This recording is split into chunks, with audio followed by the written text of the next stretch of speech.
The air above the old well was thick, not with the usual humidity of a Mississippi summer, but with a palpable stillness, a heavy quiet that had settled over Voss Hill for 2 decades. It was a silence born of secrets, a hush that clung to the ancient stones and the gnarled roots of the cypress trees. Edmund Voss, his hands calloused and his brow furrowed, felt the immense weight of the massive flat stone slab that had sealed the well for 20 years. It wasn't just the physical burden of the rock, but the invisible pressure of unspoken histories of a town's collective amnesia. When the first groan of iron on stone echoed across the desolate fields, a shiver ran through the few onlookers. A faint earthy scent, like damp soil and forgotten things, began to rise, carrying with it the chilling promise that what lay beneath was far more than just stagnant water. The town of Rafford had held its breath for 20 years, and now, as the seal finally broke, it seemed to hold it once more, waiting for the truth to finally surface. Before we continue with the story of the Voss Plantation, make sure to subscribe to the channel and let us know in the comments what state or city you're listening from. The year was 1887, and the Mississippi sun beat down with an unforgiving intensity, baking the red clay roads into a fine choking dust.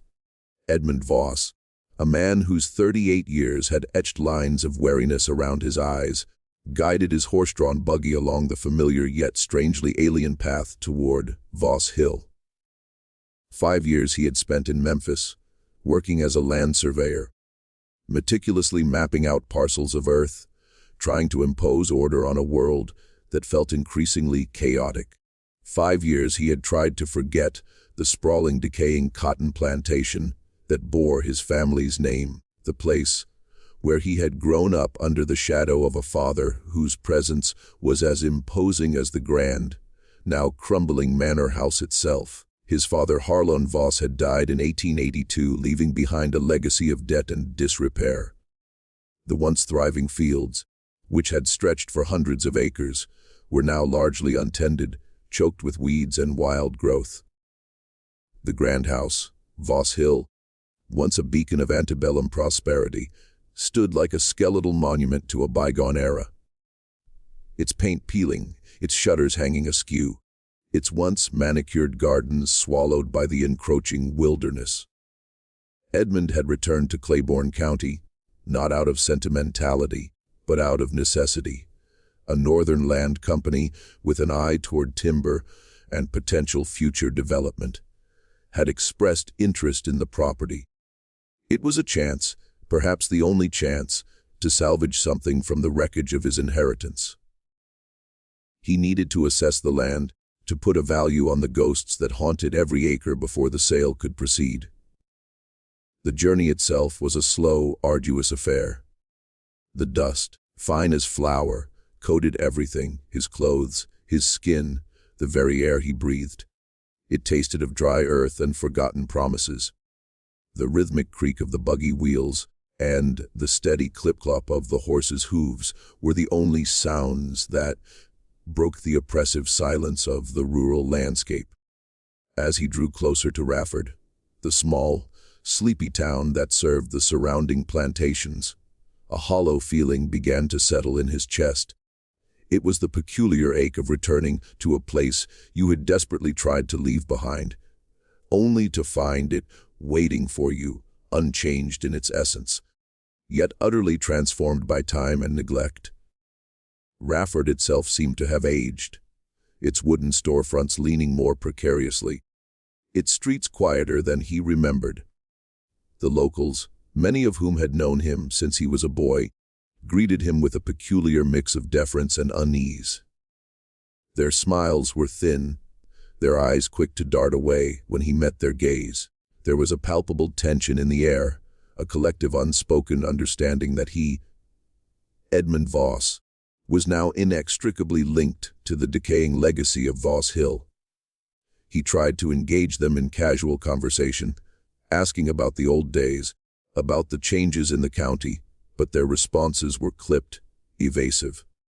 It was as if a silent pact had been made, a conspiracy of silence that he, as an outsider, was not privy to. One afternoon, while inspecting the dilapidated barns, Edmund encountered Silas Poot.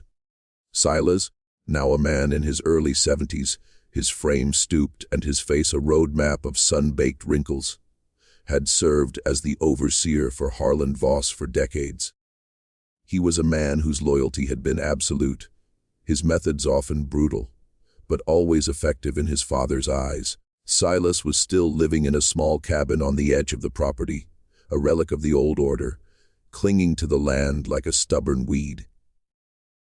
"Young Mr. Voss," Silas rasped, his voice grayly with age and years of tobacco. He squinted at Edmund, his eyes, though rheumy, still holding a spark of their former sharpness. "Didn't think you'd be back." "The land company, Silas," Edmund replied, trying to keep his tone neutral. "Got to assess the property." Silas nodded slowly, his gaze drifting toward the distant overgrown fields. "Aye, the land, always the land." He paused, then his eyes flickered back to Edmund, a strange, almost fearful glint in them. There's some things best left undisturbed, Mr. Voss. Some corners of this place. You might want to leave that one alone." Edmund, preoccupied with the daunting task of cataloging the vast, neglected estate, had brushed off Silas's cryptic warning. He assumed the old man was referring to some particularly stubborn patch of briars, or perhaps a collapsing structure that wasn't worth the effort. He thanked Silas and continued his work, making notes in his ledger, sketching out boundaries, trying to make sense of the tangled mess that was Voss Hill. It was a few days later, while meticulously mapping the area around the former slave quarters, now little more than crumbling foundations and scattered timbers, that he saw it, the well. It sat in a clearing, partially obscured by a thick curtain of kudzu and wild grapevines, but unmistakably there. It wasn't just a well. It was a monument to something deliberately hidden. A massive flat stone, easily 5 feet in diameter and a foot thick, lay flush with the ground, completely sealing the opening. Around its perimeter, heavy iron spikes thick, as a man's wrist, had been driven deep into the earth, pinning the stone in place. Over 20 years, the vines and moss had crept over the stone, weaving themselves through the iron, creating a natural yet sinister shroud. Something about it didn't look like a normal well seal. It looked like a tombstone. It looked like a prison. A cold dread began to prickle at the back of Edmund's neck. He tried to dismiss it, to rationalize it. Perhaps it was a safety measure, a way to prevent accidents on a deserted property. But the sheer scale of the sealing, the deliberate, almost violent nature of the iron spikes suggested something far more sinister. He returned to Rayford that evening, the image of the sealed well burned into his mind. He tried asking again, more directly, this time about the well. He inquired at the general store, at the blacksmith shop, even at the small dusty saloon. That old well up at Voss Hill, he'd begin, trying to sound casual. Why was it sealed up? Do you know? The reactions were always the same.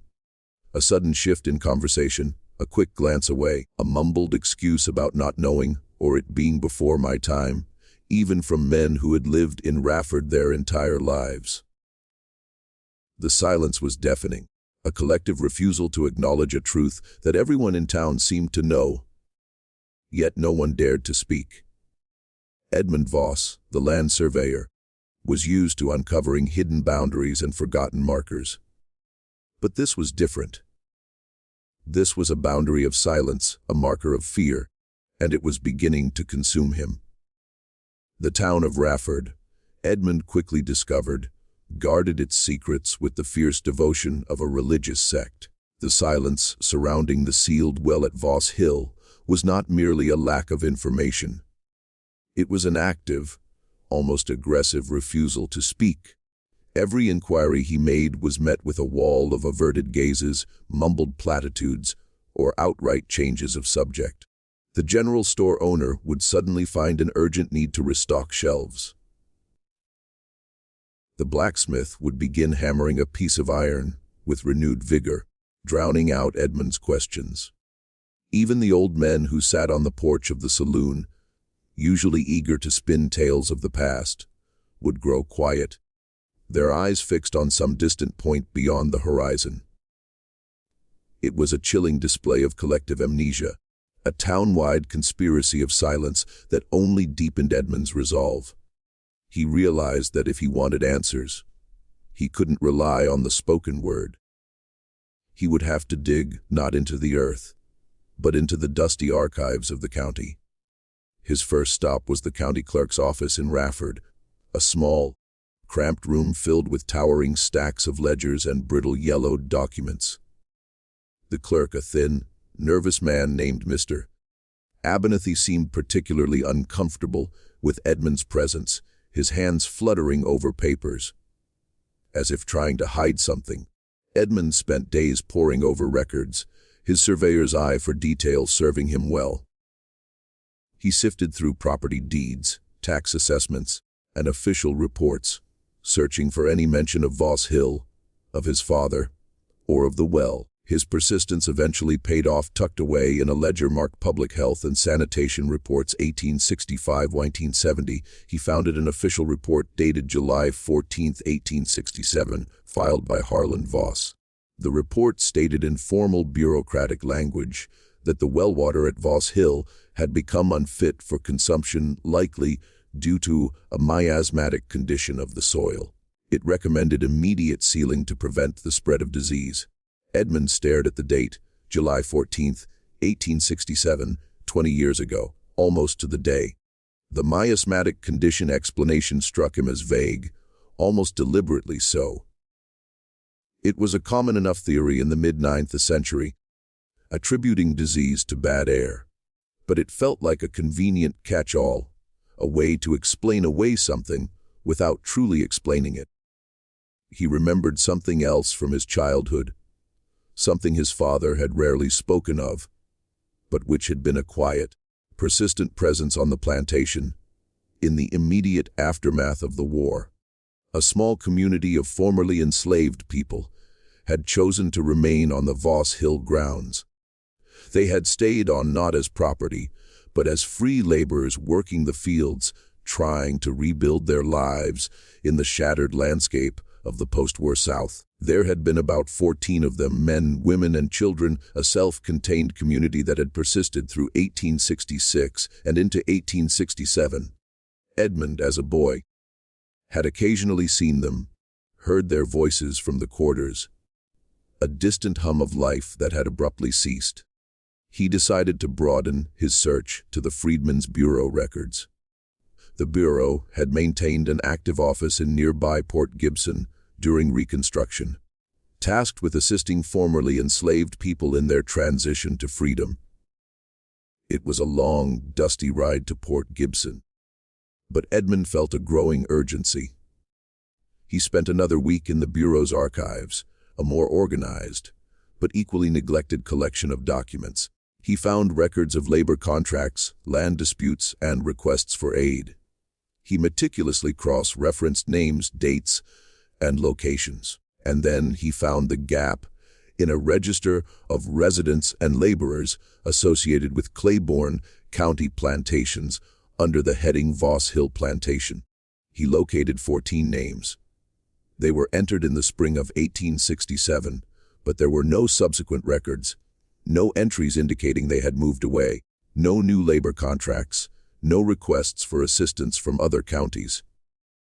Crucially, there were no death certificates. They simply vanished from the official record. 14 names entered and then nothing.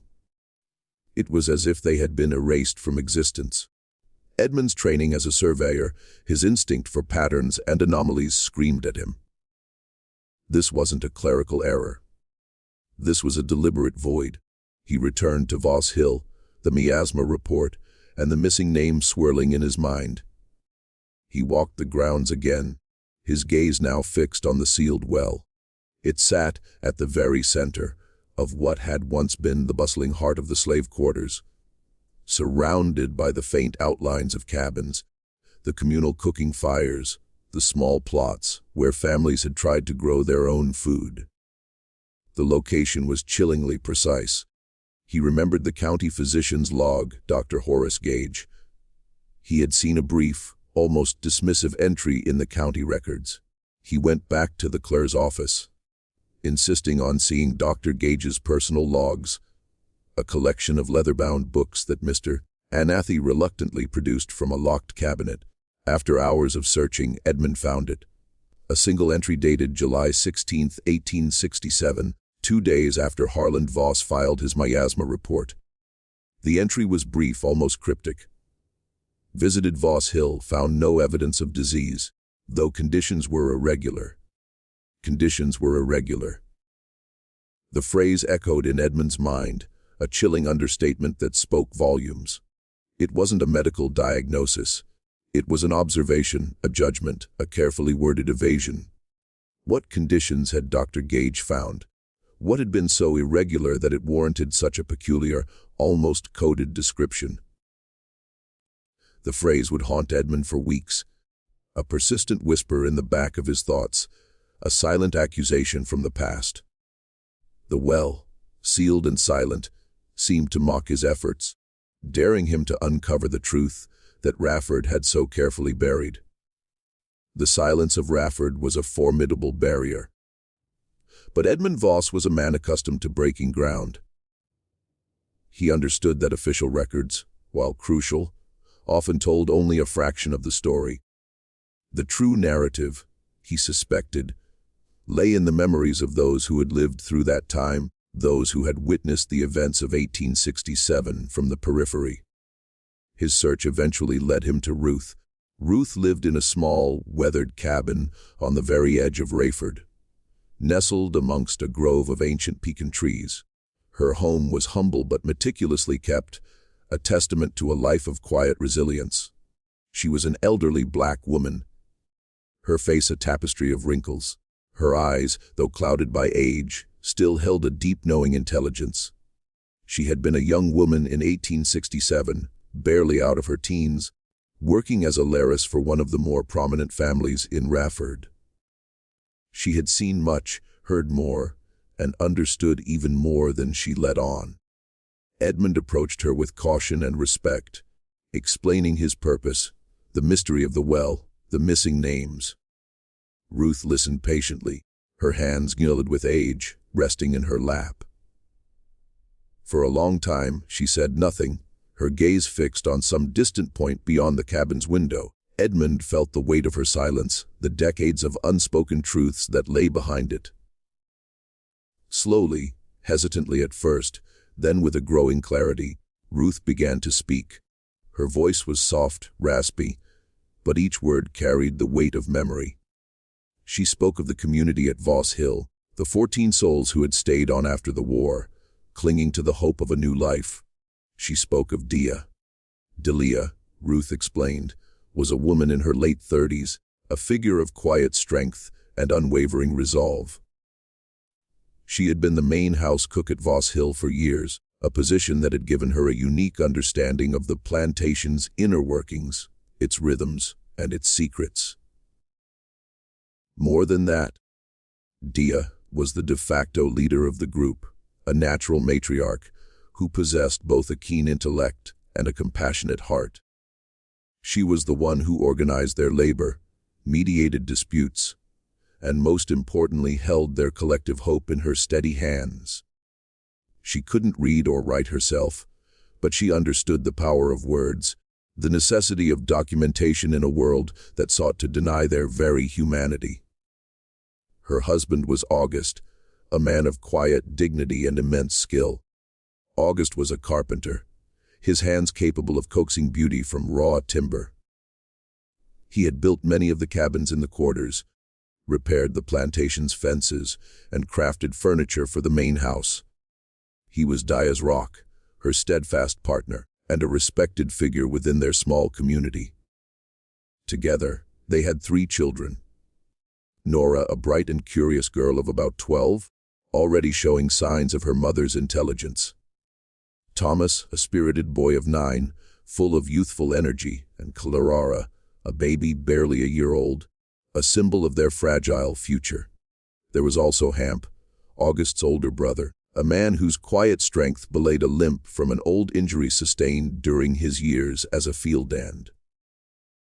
Hamp was a man of few words, but his presence was a comforting anchor for the others. And then there was Rosalie, a young woman of about 20, whose spirit burned with an unquenchable thirst for knowledge. Rosalie had, against all odds, and in defiance of the laws that had once forbidden it, taught herself to read. She had done so in secret, using a worn, leather-bound Bible that had belonged to the plantation mistress, carefully deciphering the words by the flickering light of a stolen candle. Rosalie was the community's scribe, their connection to the written world, their voice on paper. The other 7 names, Ruth admitted, were harder to recall with perfect clarity. They were faces in a fading memory, echoes of lives lived and lost. She remembered a young couple, Cornelius and Nettie, who had recently married and dreamed of owning their own small farm. There was an older woman, Martha, whose wisdom was sought by all, and a quiet young man named Samuel, known for his gentle way with animals.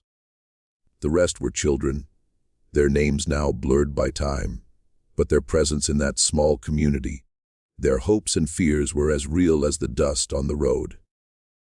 It was Rosalie, Adelia's direction, who had penned the letter that would ultimately seal their fate. Edmund found a copy of it in the county archives. A fragile yellowed sheet of paper, its elegant script a stark contrast to the brutal reality it described. It was dated April 3, 1867. The letter addressed to the Free Reedmen's Bureau in Port Gibson was a masterpiece of dignified appeal.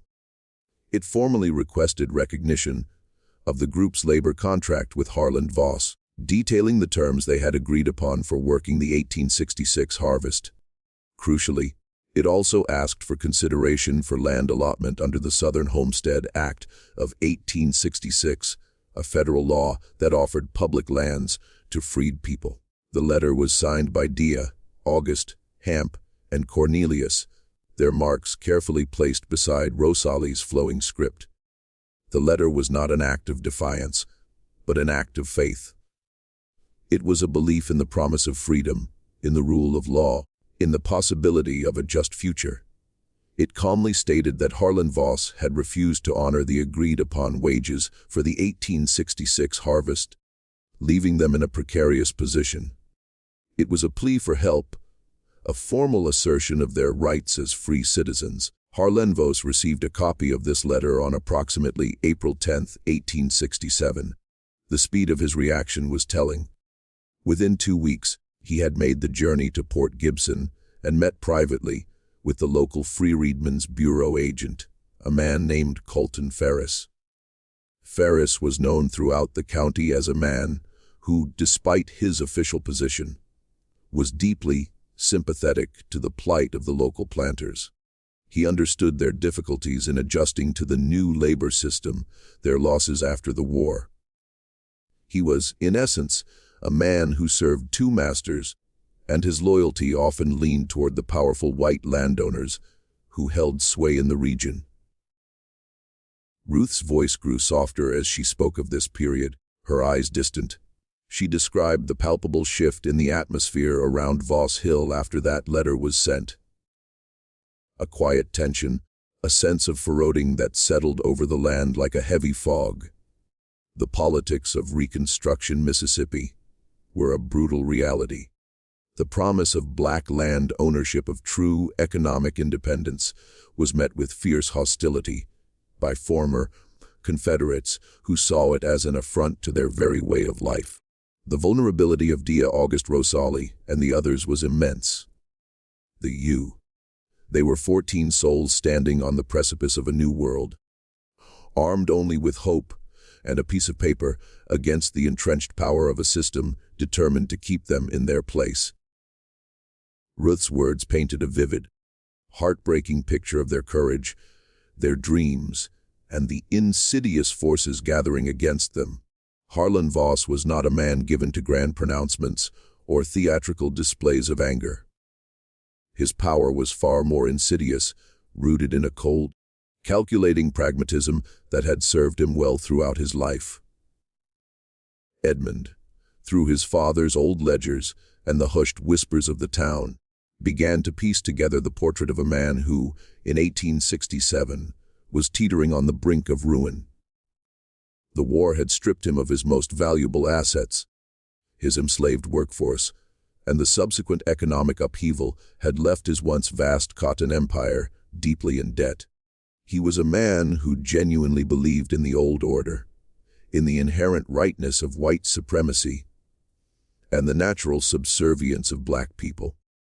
The idea of his former property not only demanding wages, but also asserting a claim to land under federal law, was not just an economic threat.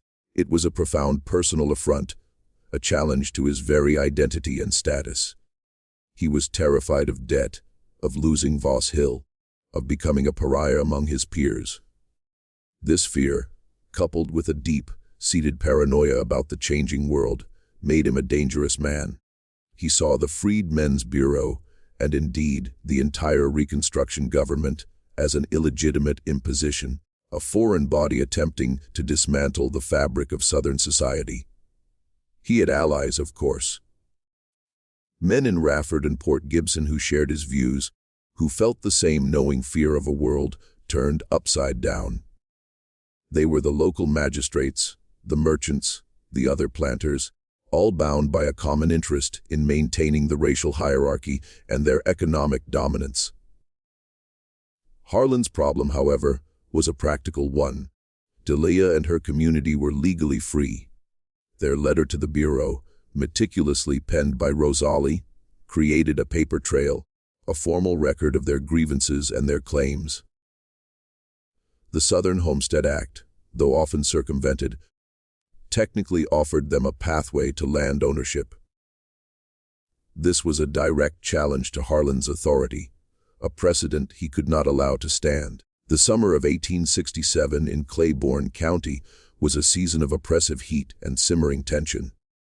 The air hung heavy and humid, broken only by the buzzing of cicadas and the distant rumble of thunder.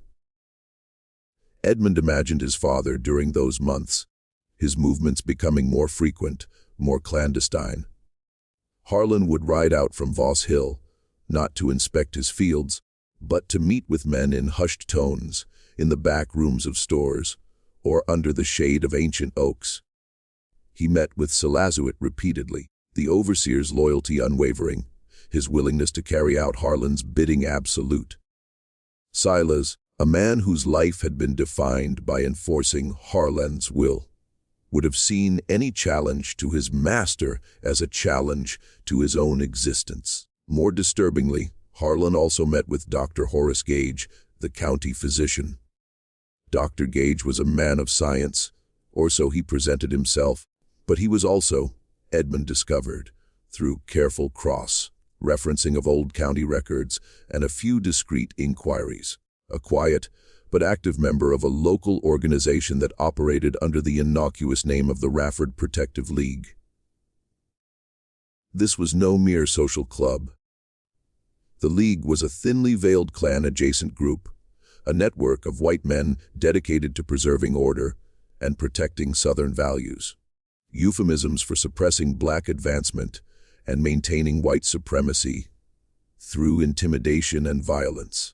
Edmund found a single chilling reference to the League in a collection of letters from a Methodist circuit preacher. The preacher, who had visited Rafford in 1868, wrote to his denomination's leadership about organized terror operating in the name of order in the county, detailing instances of threats, property destruction, and disappearances aimed at discouraging freed people from voting or acquiring land. The preacher, a man of God, had been deeply disturbed by what he witnessed, but his words, like so many others, had been largely ignored by the wider world.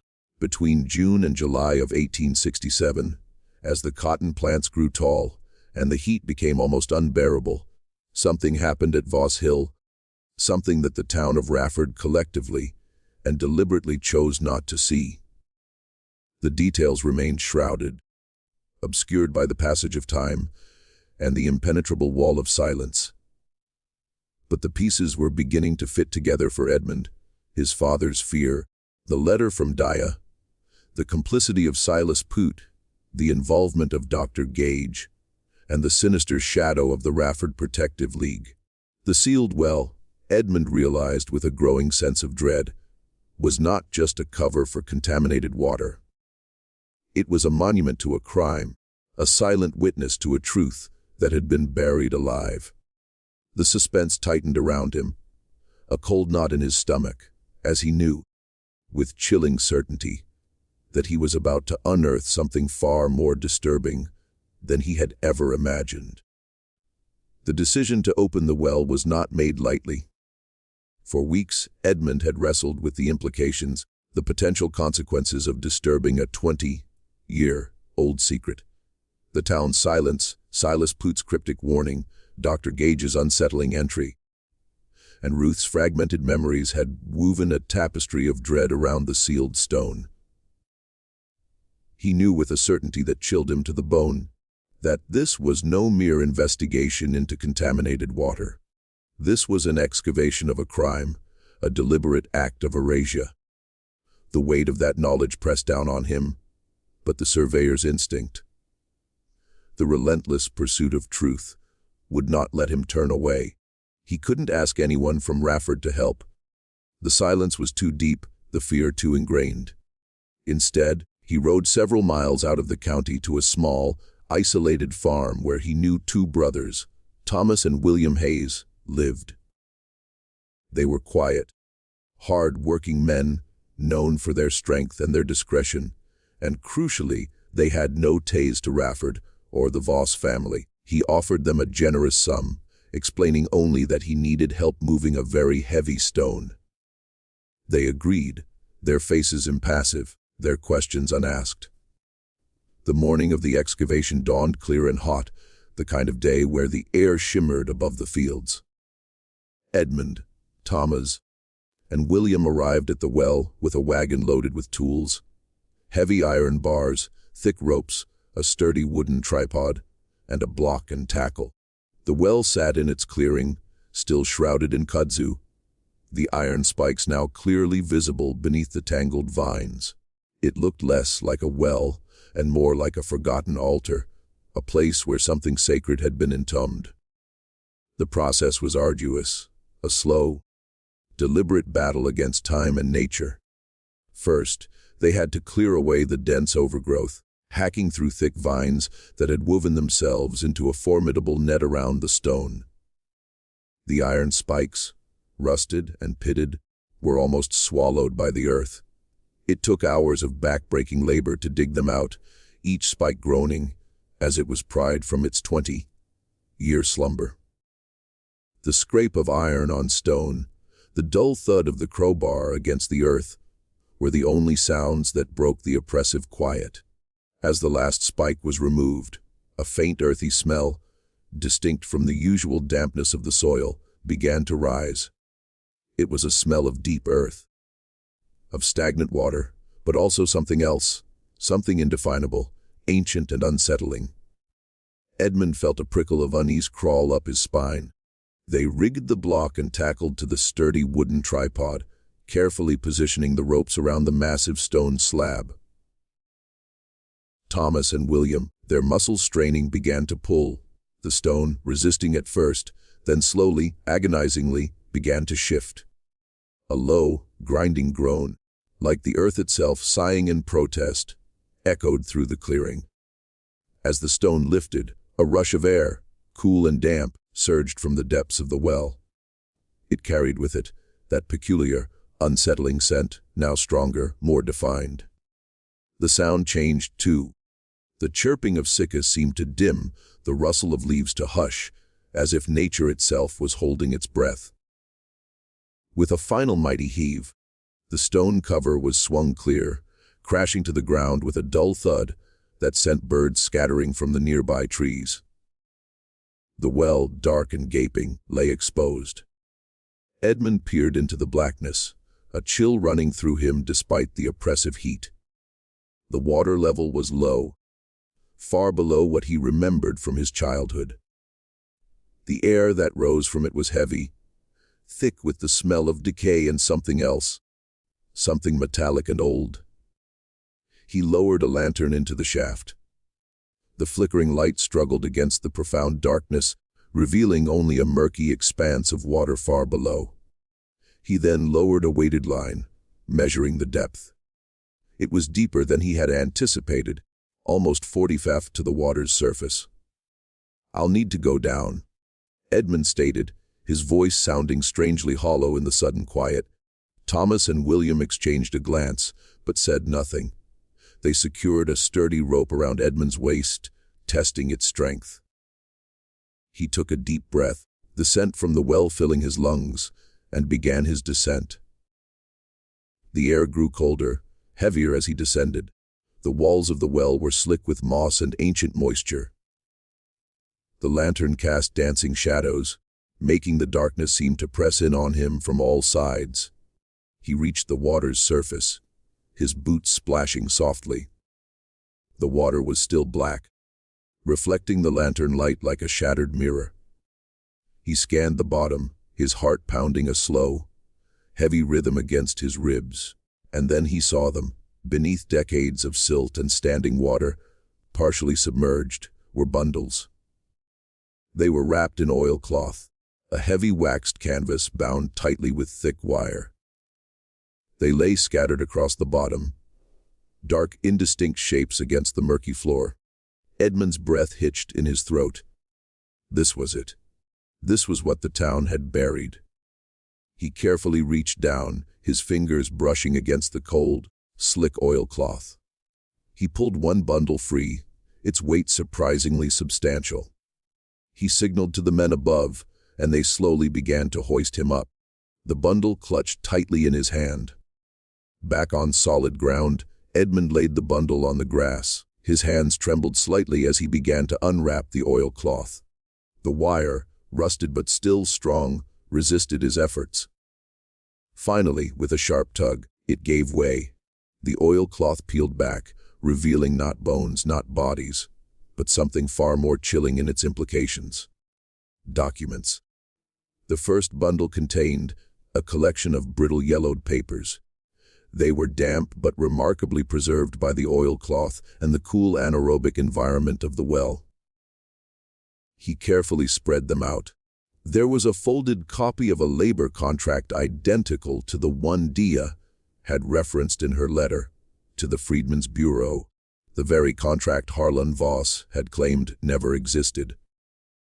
There were affidavit pages bearing what appeared to be signatures, though faded, attesting to the terms of the agreement and the non-payment of wages. His hands shook as he reached for the second bundle. This one was smaller, more compact. As he unwrapped it, he found a small, waterproof tin box. It was old, its metal tarnished, but it was sealed tight. With a grunt of effort, he pried it open. Inside, nestled amongst more carefully wrapped papers, was a journal. It was a small, leather-bound book, its pages filled with elegant flowing script. Delia's journal, he realized, or rather Rosali's careful handwriting rendering Dia's words. He opened it to a random page, his eyes scanning the words. A voice from the past suddenly speaking to him, and then beneath the journal, he found it. A single sheet of paper folded multiple times, its edges softened by time. It was a list of 14 names written in pencil in Dia's own hand. The paper, though fragile, had been preserved by the dry cold of the well's depth and the meticulous oilcloth wrapping. He read them aloud, his voice barely a whisper. Dia, August, Nora, Thomas, Clara, Hamp, Rosalie, Cornelius, Nettie, Martha, Samuel, and 3 other names less distinct but undeniably there. 14 names, including the baby Clara, the miasma report, the silence of Rafford, the irregular conditions. It all coalesced into a single horrifying truth. The well had not been sealed to contain disease. It had been sealed to contain evidence. What do you think Edmund will do with these shocking discoveries? Share your theories in the comments below, and don't forget to hit that like button if you're gripped by this story. Edmund returned to Ruth's cabin, the tin box clutched in his hand, the weight of its contents pressing down on him. He laid the documents on her small, worn table, spreading them out carefully.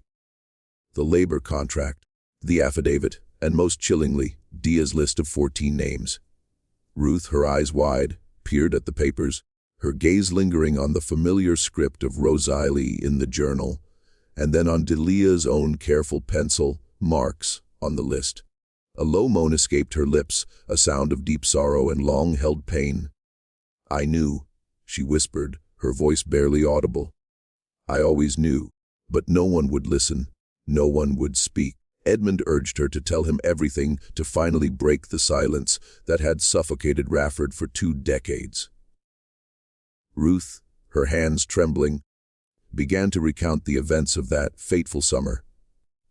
Her memories now sharpened by the tangible proof before her. She was approximately 75 years old in 1887, but in 1867 she'd been a young woman living just outside the plantation boundary, close enough to hear the sounds of Voss Hill, but far enough to be considered outside its immediate sphere of influence.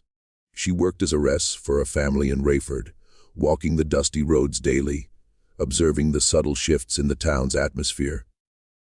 It was July. Ruth began, her voice gaining strength as the memories flooded back. The heat was terrible, just like it is now. But there was another kind of heat, a bad feeling hanging over Voss Hill. Mr. Harland, he was riding around more than usual, meeting with folks, his face tight like a drum. And Silas Poot, he was always at his heels like a shadow. She spoke of the nights. "I heard the wagons, Mr. Boss. Not the regular farm wagons, but heavy ones moving slow late at night. 2 nights I heard them in the middle of July. The first night I heard voices low and gruff, and then a different sound, like something heavy being dragged. And then the second night it was quieter, just the wagons, and then nothing." Ruth described the chilling silence that followed. After that second night, there was no more singing from the quarters, no children laughing, no sound of Dia's cooking fire, just quiet, a deep, unnatural quiet. The next morning, driven by a gnawing unease, Ruth had walked to the edge of the road that bordered Voss Hill near where the quarters stood. What she saw, or rather what she didn't see, confirmed her worst fears. The quarters were empty. Utterly, completely empty. Every pot, every cloth, every small cherished possession they had owned, gone. It was as if the 14 souls had simply vanished into thin air. And the well, Ruth continued, her voice dropping to a whisper. The well, which had been open and in use the day before, where Dia would draw water for her cooking, where the children would play nearby, it was covered. That big stone just like you found it. And the spikes, it was like they wanted to make sure no one ever looked inside. She had told no one for 20 years. The fear had been too great, the consequences too dire. She had seen what happened to others who dared to speak out to challenge the established order. She had witnessed the swift, brutal retribution meted out by men like Harlan Voss and the shadowy figures of the Rafford Protective League. Her silence had been a matter of survival. As she finished her story, Ruth reached into the pocket of her apron. Her hand, gnarled with age, slowly withdrew a small object. It was a carved wooden button painted a faded, almost imperceptible red. The paint was worn thin in places, but the delicate carving was still visible. "August made this," she said, her voice thick with emotion. "He made them for Dia's Sunday dress. She loved them. I found it in the road that morning near the quarters in July of 1867. It must have fallen off. I kept it. I don't know why. just kept it. She pressed the button into Edmund's hand. It was warm from her touch, a small tangible link to her past that had been deliberately erased. The button, a simple token of love and craftsmanship, now carried the immense weight of a hidden tragedy. Edmund stared at it, then at the list of names, then at Ruth's tear-filled eyes. The truth, long buried, was finally beginning to surface, piece by agonizing piece. The full horror of what had transpired at Voss Hill was slowly, inexorably revealing itself. This story is getting intense, isn't it? Isn't? If you're on the edge of your seat, make sure to share this video with a friend and subscribe so you don't miss what happens next. The weight of the tin box, filled with its damning contents, felt heavier than any burden Edmund Voss had ever carried. The documents, Delia's journal, the list of names, and the small faded red button from Ruth. They were not just pieces of paper and wood. They were the echoes of lives brutally silenced, a testament to a profound injustice. Edmund knew with a chilling clarity that he could not simply walk away. The surveyor in him demanded truth. The man in him demanded justice, however belated. His first step was to take the documents to the highest authority he could find, Judge Anson Whitfield in Jackson, Mississippi. Jackson, the state capital, was a bustling city, a stark contrast to the quiet, conspiratorial silence of Rayford. Judge Whitfield was a federal circuit judge, a man of stern demeanor and a reputation for upholding the law, even in the tumultuous years after Reconstruction. But the year was 1887. Reconstruction was officially over. Federal troops had long since withdrawn from the South, leaving the region to grapple with its own demons. The political environment was hostile, deeply resistant to any challenge to the established racial order, especially one that implicated prominent white families. Edmund presented his findings to Judge Whitfield in his chambers, laying out the documents with a meticulous precision that belied the turmoil in his soul. He recounted his investigation, the sealed well, the miasma report, the missing names, Ruth's testimony, and the chilling contents of the tin box. Judge Whitfield, a man accustomed to the grim realities of the post-war South, listened with a grave expression, his eyes scanning the brittle papers, his fingers tracing the names on Dia's list. The legal process that followed was extraordinary, exhausting, and ultimately incomplete. Judge Whitfield, despite his personal convictions, was operating within a system designed to protect itself. The wheels of justice turned slowly, grinding against the entrenched power structures of Mississippi. Edmund found himself facing a wall of bureaucratic resistance, veiled threats, and outright hostility. His contacts in Memphis, legal colleagues he had consulted, advised him to drop it. "You're stirring up a hornet's nest, Voss," one had warned. "Some things are best left buried." But Edmund could not.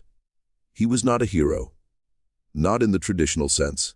He was a troubled man, haunted by the ghosts of his father's past, who found himself unable to look away from the truth he had unearthed. He pressed on, providing testimony, answering endless questions, facing down the thinly veiled accusations that he was simply trying to discredit his own family name. The first tangible development came with the disappearance of Silas Poot. In October 1887, just as Judge Whitfield's office began to issue subpoenas, Silas vanished from Rafford without a trace. His cabin was empty, his few possessions gone. The town offered no explanation, only a shrug of collective ignorance. It was a convenient disappearance, a key witness removed from the board, further complicating Edmund's efforts. Then came the partial statement from Dr. Horace Gage. Now elderly and gravely ill, his health failing rapidly, Gage was compelled to appear before Judge Whitfield. His testimony was hesitant, riddled with fear, but it was a confession nonetheless. He confirmed that he had been present at Voss Hill in the summer of 1867. He admitted that conditions were not natural, a chilling echo of his original log entry. He confessed that he had signed the miasma report under immense pressure from Harland Voss and parties associated with the Rayford Protective League. He spoke of threats, of the fear of reprisal, of the pervasive power of the League in the county. He died just days later, before a full deposition could be taken. His partial confession, a final desperate act of conscience. Despite the obstacles, Edmund achieved a small but significant victory. In December 1887, a summary of the documents he had found along with a brief account of his investigation was published in the Memphis Daily Appeal. The article, though carefully worded to avoid direct accusations of murder, laid bare the facts. The sealed well, the missing people, the fraudulent report, the names. It ran once. It caused a brief stir, a ripple of outrage in some northern newspapers. But in the South, it was quickly dismissed as Reconstructionist propaganda or sensationalist fiction. It caused a brief stir, a flurry of whispers in the drawing rooms of Jackson and Memphis. But then, like so many inconvenient truths, it disappeared from the public consciousness. No formal charges were ever filed. No one was ever prosecuted. The land was never returned to anyone. The legal system in its slow, deliberate way had chosen to look away. But the names were published. Dia, August, Nora, Thomas, Clara Hamp, Rosalie, Cornelius, Nettie, Martha, Samuel, and the three others. Their names, once erased, were now, however briefly, etched into the public record. It was not justice, not in the way Edmund had hoped, but it was a recognition, a whisper of truth against a roar of silence. The aftermath of the well's opening and the brief, unsatisfying legal skirmish left Edmund Voss a changed man. He did not sell the land to the Northern Company. He simply couldn't. He tried to explain it to his Memphis contacts, to the land agents who pressed him for a decision, but the words felt hollow, inadequate. How could he profit from ground that held such a terrible secret? From soil that had absorbed such profound injustice, a transaction, after everything he had found, felt obscene, a betrayal of the very truth he had fought to uncover. He had the well filled and sealed properly this time, not with a massive stone and iron spikes, but with earth and concrete, a final respectful burial. It was a symbolic act, an attempt to bring a measure of peace to the disturbed ground, to acknowledge the lives that had been swallowed by its depths. He kept the tin box. He kept Delia's journal, or rather Rosal's careful handwriting, rendering Delia's words. He never opened it again after that first agonizing reading. The words filled with hope and quiet dignity were too painful, too stark a reminder of what had been lost. He donated the other documents, the contract, the affidavit, the miasma report, Dr. Gage's partial confession, to the records of the Federal Circuit Court in Jackson. There they were filed, cataloged, and for the most part forgotten, buried once more in the dusty archives of history, awaiting a future generation that might be willing to truly see them. Ruth lived until 1893, a quiet, dignified presence on the edge of Rayford.